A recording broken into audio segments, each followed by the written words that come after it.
The views and opinions expressed by guests on this podcast are solely their own and do not represent the position of the host, this show, or any organization either party is affiliated with. All content is shared purely for educational and inspirational purposes. Nothing discussed here constitutes professional advice. Listeners are encouraged to independently verify any information before acting on it. The host is not responsible for any outcomes resulting from guest statements. By listening, you agree that you are solely responsible for how you use the information shared. Welcome to the Tech Sharmit podcast, where technology is not just news, but the roadmap to the future. This is a space where we explore the latest tech trends, AI, startups, gadgets, and the ideas that redefine the way we think. Leading this conversation is Amit Sharma, globally recognized as Tech Sharmit. A technologist from Bharat, Amit brings an Indian perspective to the global technology landscape. With deep technical expertise and strong industry insight, and for his contributions and impact within the global tech community, he has been recognized with several prestigious honors, including Google Developer Expert, Microsoft MVP, IBM Champion, and Planet Mainframe Influencer. Through this podcast, he shares practical knowledge, real-world perspectives, and globally relevant thinking designed to help you stay ahead in an ever-evolving technology landscape. Before we begin, make sure to subscribe to the Tech Sharmit channel to stay updated with future episodes. And if you're looking to level up your skills, don't forget to explore the Tech Sharmit digital course book in the description box, where you'll find thousands of free programming courses curated to help you grow as a developer. So plug in your headphones and join us as we begin today's episode of the Tech Sharmit podcast. Hello everyone, welcome back to the Tech Sharmit podcast. Today I am joined by another very special guest, Thibaut CORDIER, who is joining us from France. Thibaut is a senior lead software engineer, an IBM Champion, and an associate at Team for the Planet. In today's episode, we will talk about software engineering, hybrid cloud architecture, knowledge sharing, AI governance, security enterprise modernization, and many other things. But before we get started, I would like to thank Thibaut for joining us today in this episode. And now I request you to please initiate the discussion by telling us a bit about yourself. Okay. Hello, Amit. Thank you to have me in this meeting today. You did a great job. I see that you have an episode with Joe Winchester and other really great mainframers all over the world. So I will maybe you can have me a question about what I want to do in my life. Yeah, definitely. Like we wanted to know so many things from your journey, especially the initial days also, because we noticed that you have been in information systems since 2009. So I just wanted to know like what firstly drew you into this tech world, and was there any defining moment early in your career that shaped the professional you are today? Like how it all got started? Yeah, in fact, my professional career in IT started in 2009, like you said. There was a financial crisis, the subprime, in 2008. And also my curiosity, so it was difficult, I was an engineer, materials engineer, in fact. And I have found a job offer it was a company that was hiring people with a scientific background to teach them mainframe. So just because I am a yes man, maybe, and I'm curious about what it is. So I applied to this offer, and then I entered the company, and they teach me all the mainframe stack, COBOL, DB2, Kix, JCL. And then that's the way how I started my journey in IT and mainframe. Mm-hmm. Also, the great defining moment in my early career, I would say, maybe the two first experiences I had. The first one was at banking in the industry in France. It was at Euro Information. It's a large bank in France. And it was really interesting because they have really great process, detailed process, way of coding, really squared. You have rules to follow when you code. The compiler just check everything and not let you know what you want to do. So it was really a good way to learn how to code very well and to know what is a good way to produce application. Yeah. Also, the second experience I have after it was in corrective maintenance at Logica. Now the company is called CGI. I work for with a team at for Manpower in France, and it's the same. The way they were organized in the team, it was a level three CMMI. So when you do something, you test, and then you have your colleagues that check what you have done and test itself. So it was really a good way to learn how to work in a team to deliver with a really good quality code to the application. Okay. And like as we saw your profile, so we found out very interesting thing that you started your career with a strong focus on corrective maintenance and application support. But what I believe, like many engineers want to skip the straight to the building new things, right? They don't want to spend time in maintenance part. They just wanted to create some new application from scratch. So I just wanted to know your mentality behind this. Like, why do you believe that the foundation is actually the secret weapon for the most? Like, why do you believe that foundation, which you started with the maintenance and support, is actually the secret weapon that mostly the developers overlook when they started their career? Yes, as you know, many people want to start from scratch and build in their own everything. But in reality, in the real world, you have already application running on production. And Mm-hmm. the corrective maintenance for me, it's really instructive when you start your career because that teach you all the traps you can have in coding. Because you see the error that has been made before by other people, maybe a lack of explanation in analysis of the need of the customer, or Mm-hmm. maybe it's a lack of knowledge about how to code properly. But that's really a good way to understand also how an application works globally. You discover, you test part of the application, and also, when you have to do hot fix, because corrective maintenance is also sometimes very hot, you have to deliver fast.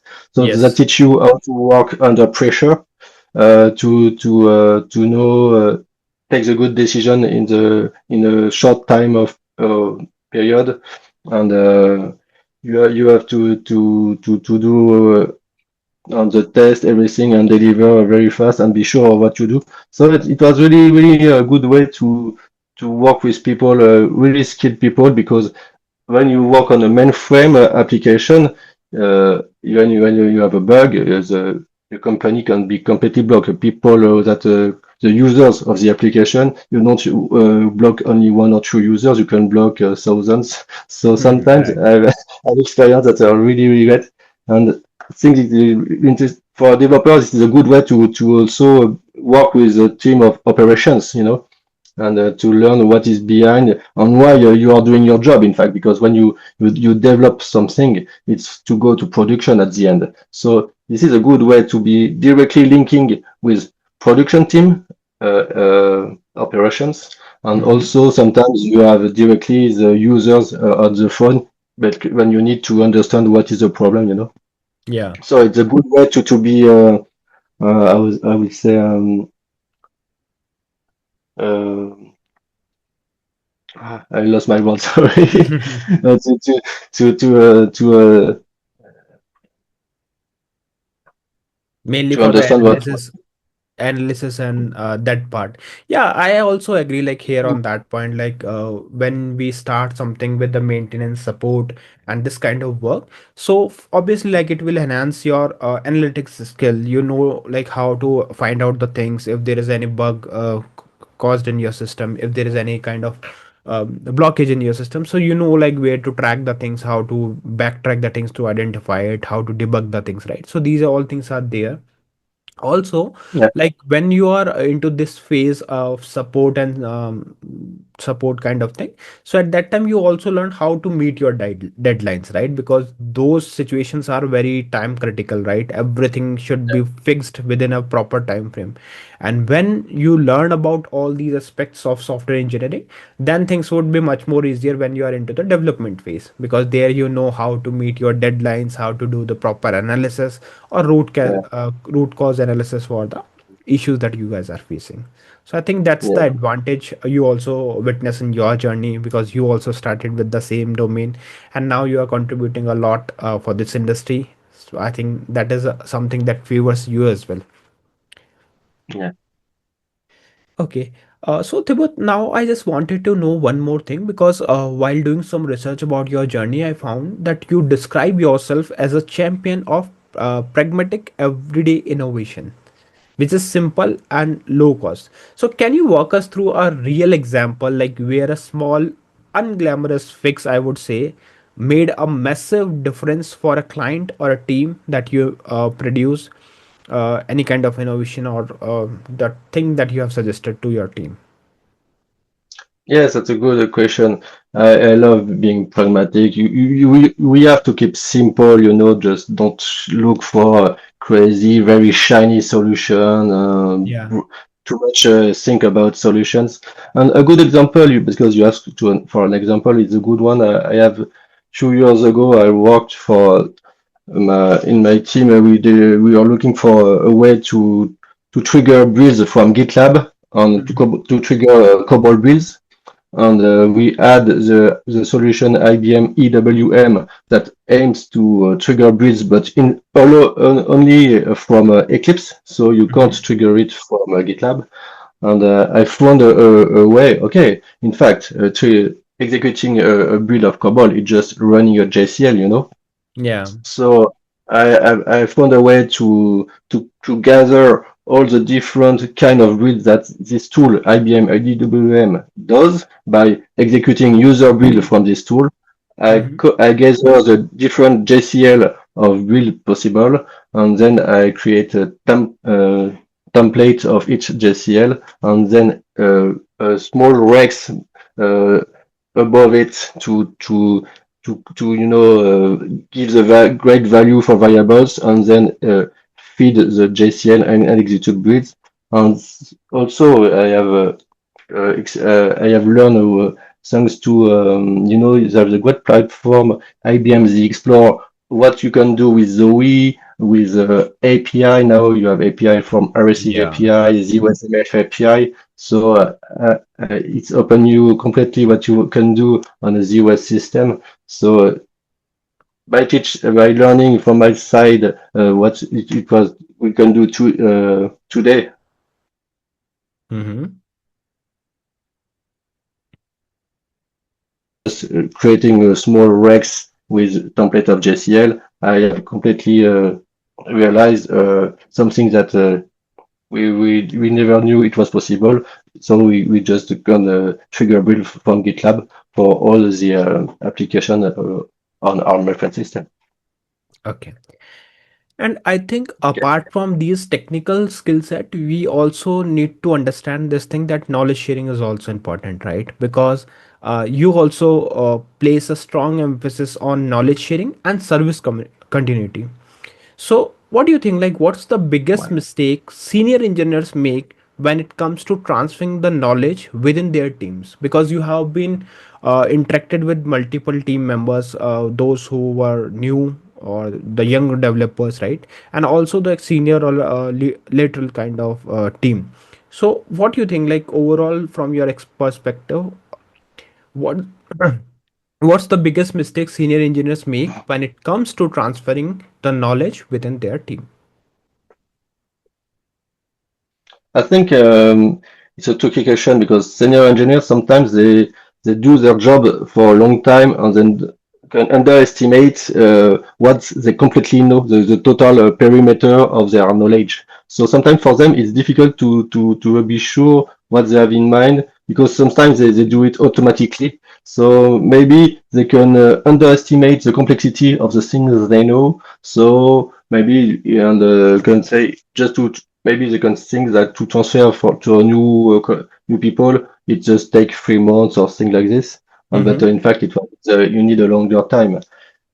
The, it's interesting because at Kyndryl we has launched I don't know if you know an AI digital twin that is here to help gather the knowledge of experienced people. That Yeah. this AI tool, maybe you have read it some information about it, and it's really interesting because it's here to because we all know we face critical challenge in the mainframe industry with the people get retired very soon.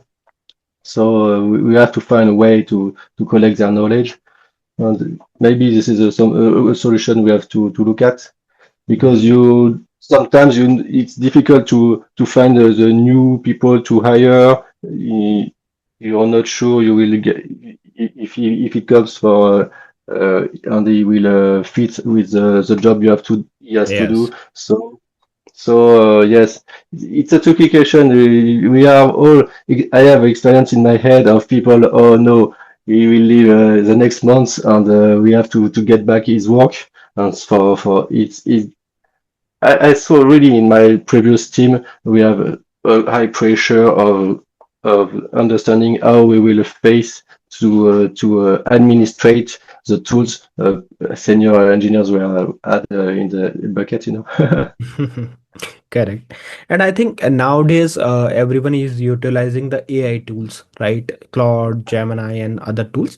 And I think we can also make use of these kind of tools to make the things easier for the teams. Let's say if you want to deliver some session, so we can make a good presentation out of it. And also we can simply ask the AI tool to prepare a proper roadmap for the young engineers who are freshers to the Yeah. industry, and then it can provide you some material that can be useful for them in their language, so that after joining it from the college they can understand like how industry is working and how knowledge transform can be useful for them.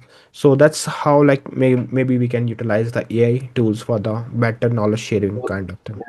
So, apart, I spoke about Kyndryl AI digital twin that is here Mhm. to create a twin of the senior engineer. But also, Yeah. it's important to understand that the company has to organize new projects, in fact, to study because sometimes the administrate tools that are obsolete or more or less obsolete, and you can look for launching a project to migrate these old tools to new tools, and that's a Yes. good way for a newcomer to understand what there was before and what you have after, and think and ask a question of what you had and what you want to have now. Correct. And Yes. this way, it's a good way to transfer knowledge and replace also old tools, you know. Yes. Right. Okay. So now, Thibaut, we talked about your professional journey. I just wanted to know now a bit about your other contribution that is regarding the planet, because you are an associate at Team for the Planet, a movement which is investing in solutions against the climate change. So here I just want to understand like how did a senior lead software engineer end up with one foot firmly planted in the environmental impact work? How it all got started? What influenced you to look into that part of the journey? I'm an engineer, so I'm always looking for the best solution to attack a problem, you know. Mm-hmm. And Team for the Planet is a company in France and has a very unique approach to help reduce greenhouse gases in the atmosphere. Okay. It's it's really interesting. It's a company that will try to identify owner of a project, small company that have difficulty to get money to develop their business Mm-hmm. because it's not clear. But because the goal of Steve for the planet is completely clear. They want to reduce the CO2 in the atmosphere or other greenhouse gases to fight the Yeah. climate change. So if they select a business that is good in this way. They will help him with financially. They will kind of Mm-hmm. provide money, and also they will hire people because sometimes you know the people. that the owner of projects is more a scientific guy and he needs more business team. So they will help with the commercial things, Yeah. everything. We'll hire a CEO. Sometimes you have Team for the Planet is looking for a CEO for this company. So it's more a company that will try to launch new companies and create business and create market in aiming to reduce CO2 in the atmosphere. That the Mhm. model is very, very interesting. I encourage you, Amit, and all the audience to look at the website of the Team for the Planet. It's really, really Definitely. interesting. And also, as a mainframer, we all know that mainframe is completely efficient for energy consumption. And in a world, where materials, metals, also copper or gold, is more and more rare, it's better to have hardware that are very, very efficient, like mainframe. So that's what I really like in the mainframe. It's more simple. You have less Yes. hardware, in fact, and that's why I like it. And that's a really good way for me for Linux One or all mainframe as well. It's a really, really great machines. Yes, right. And I also encourage every audience and everyone, like, at least try to look at that aspect of your industry as well, like how it is impacting the climate, how it is, how the team are working. Actually, the way Thibaut explained, like there is a proper website where you can find out all the information. So everyone should go and visit that website to learn more about climate change and how so many people are putting efforts to make it proper and make it perfect for the environment, so everyone should contribute to it as well. So yeah, I strongly recommend. And um, and now, Thibaut, I just wanted to know about the uh, another IT related stuff that is related to architecting a change management pipeline. So, how do you like architect a change management pipeline today from a RFC to the deployment? I just wanted to know all phase in a hybrid cloud environment where infrastructure is partly on prem, partly on AWS or Azure, and partly legacy mainframe. So, what does your ideal cap process look like in 2026 when you are deploying something? That's a big question. I know not that much AWS Azure, but I know a little about what mainframe has come today. In fact, mainframes 15 years ago was not DevOps. And Yes, the good thing is now it is thanks to open source. I guess you know Open Mainframe Project. open mainframe project. It Yeah. brings story, and then that was a concern. In fact, Joe Winchester, I Yes. interviewed Joe Winchester and explained me that a large bank in America told them, what can we do with mainframe? We have an issue. So Mhm. the SOE was created in this way, and now I have worked on how to implement pipeline for mainframe. So now you have to put all your source code in Git. Git is the and you have to have all the same tools for the different platform. For me, you have to build a common orchestration for all your pipelines cross platforms.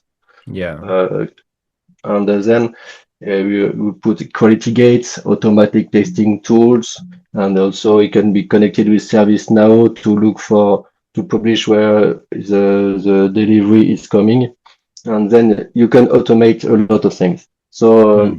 that's the first thing, and you have no excuses now, even if you have a mainframe. Correct. And Kyndryl also in my team has developed a CI/CD pipeline for mainframe for large modern France, and now we have a good asset that can be and so we can help a lot of company if they want to work with GitHub or GitLab and daily for CI/CD for mainframe application. We have a good expertise. mhm, And also for what is a cab in 2026? That's a good question. The yeah, cab, for easy change, you don't speak about it. You won't list all the change you have to do. You only focus on high risky changes. Take time to think about what is at high risk, and that's it. okay. What's your opinion about it, Amit? I want to listen to you.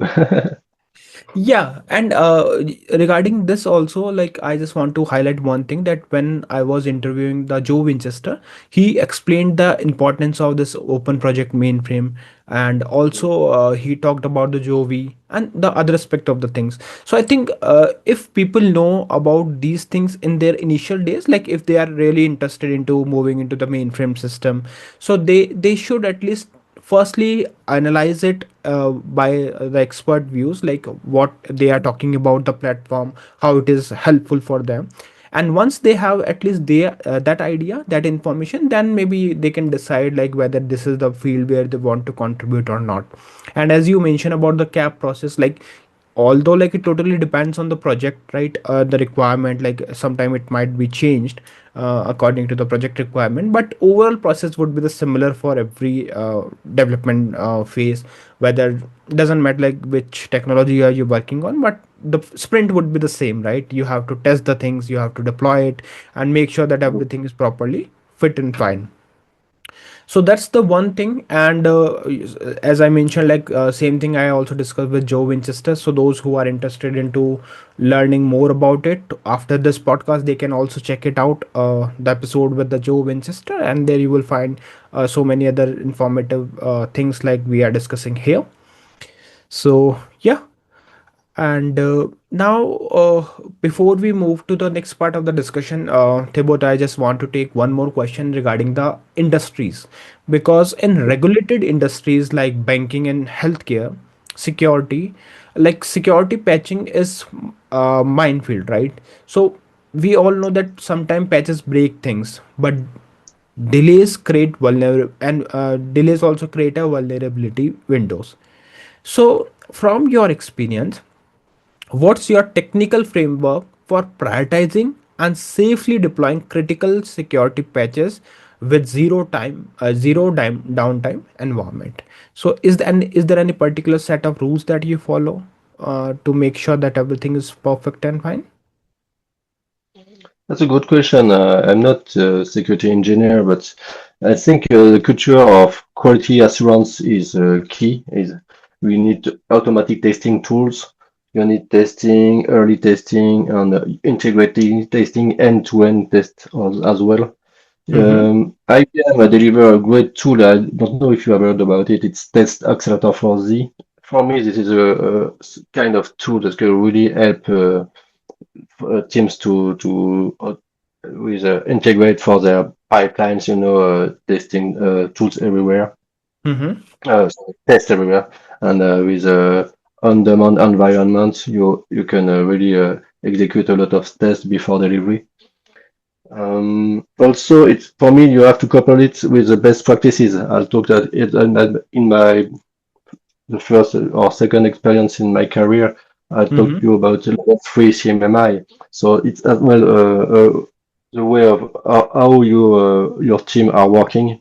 So when someone t- uh, make a change, a security Yeah. change, a patch, he has to test after that the environment is okay, and then he has to ask his colleague to test to check what has been done and verify that it's okay as well for him. And these other people will practice integration test and end-to-end test, Mm-hmm. to be because you are working on critical environment, so you can't have a problem in production. Correct. Yes. As well, you sometimes you will have issue on a production. So Kyndryl has developed the Kyndryl Bridge as well. It's a platform, AI ops platform, cross-platform. The goal is to, monitor everything on the platform because IT industry is becoming more and more complex year after year. You add new layer. In fact, like, Yes. as you said before, I was speaking about mainframe, on-prem, and on-prem, hybrid cloud, private cloud, public cloud. So you have to find good ways to monitor, and then also with AI, AI can be proactive, Mhm. look for alerts that has been raised by something, and Yes. start to analyze what is the problem, and raise you a ticket in ServiceNow, or raise you maybe an alert in Teams. So it's really interesting now adding AIs. in the good place. AI agent, it's a really really interesting, I guess, Correct. to give you the good information you need to correct rapidly what you have to do. Yes. Okay. So yeah, Thibaut, like we discussed so many technical things, and now I think I this is the right time to shift the discussion towards something about your journey, your personal journey, and I just wanted to know the support of network, because as an expert, you have touched so many lives of the students and team members through sharing your knowledge. But if you had to look back on your journey, who were the key people around you who had a defining impact on your journey so far? There are so many. I have I have great experience in different companies. So my colleagues, I worked at Logica. Maybe I told you about Manpower. It was a great team because it was the beginning of my career, and the process, the way they were looking very well. Like as you say, you have to analyze from the side you test. You have a colleague that look at what you have done, and you have checking the CMMI in process, ETL process. I had the chance to see it very early in my career, so I want to thank all the colleagues I encounter in my journey. The different Mhm. manager also that gave me the chance they hire me in different companies. Um, I work in different industries. I work for EDF, electric company. I work for Sogedo, it's a water company. I work for bank insurance. So that gave me a good way to see how you practice IT services in different sides also of companies. Sogedo, for instance, it's a SME. So the Yeah. IT team, it's only 10 person, So you have to do everything, and also as working for very large companies, so the process are different. And that's that was really interesting.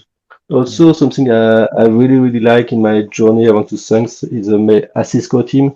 Cisco is a company that now has been acquired by Avanade, and the core business was to migrate application of the mainframe Unisys to Windows environment. So Mhm. I used to speak with really really great experts, and that's also why I am really happy to be at Kyndryl now because we have this also great experts at Kyndryl all over the world. In France, I have the chance to meet so great people, and I'm really happy to be a member now of the core entreprise and the cloud practice of Kyndryl in France. Okay. All right. So yeah, although we have plenty of things that we can discuss here, but we are short on time, so I just want to take one more question. And this question is Okay. regarding the place you belong from. So, as a proud citizen of France, what do you think? Like, what is one thing that is close to your heart and that you wish to share with the rest of the global audience about France? So, what you are going to share now? There's so much to say about what France. Of course, it's my country. I always live in France. I live next to Lyon. Lyon is the capital of gastronomy in France, so it's really easy to find very good food and for cheap. That's really, really great. Also, I love you have a natural environment, very nice. You have the sea, you Yeah. have ocean, you have the mountains. You can practice different sports. I had the chance to practice skydiving 20 years Hmm. ago. I practice also scuba diving in Mediterranean Sea. So this is a country where you can do what you want, I will Yeah. say. So we have great rugby and football teams. Yes. I want to say this because also I know sometimes I send message to Joe, because when we have a match between France and England, and now the FIFA World Cup is now, Yes. and I'm In sure December. that France, of course, France will win the tournament. Yeah, sure. And I think you just shared one great, I would say, the initiative for those who are into adventurous sport. So if they are planning to visit some country to do these kind of scuba diving and other adventurous sports, so they can visit France and explore these beautiful scenery of the France as well. So, yeah, thank you so much, Thibaut, for joining us today in this episode and for sharing so much information regarding your work and also to inspire people to think bit about the planet as well. It was really a Yeah, pleasure talking to you here, and I really appreciate your time. So, thank you same once for again me. for being a part of the show. Thank you, Amit. See you.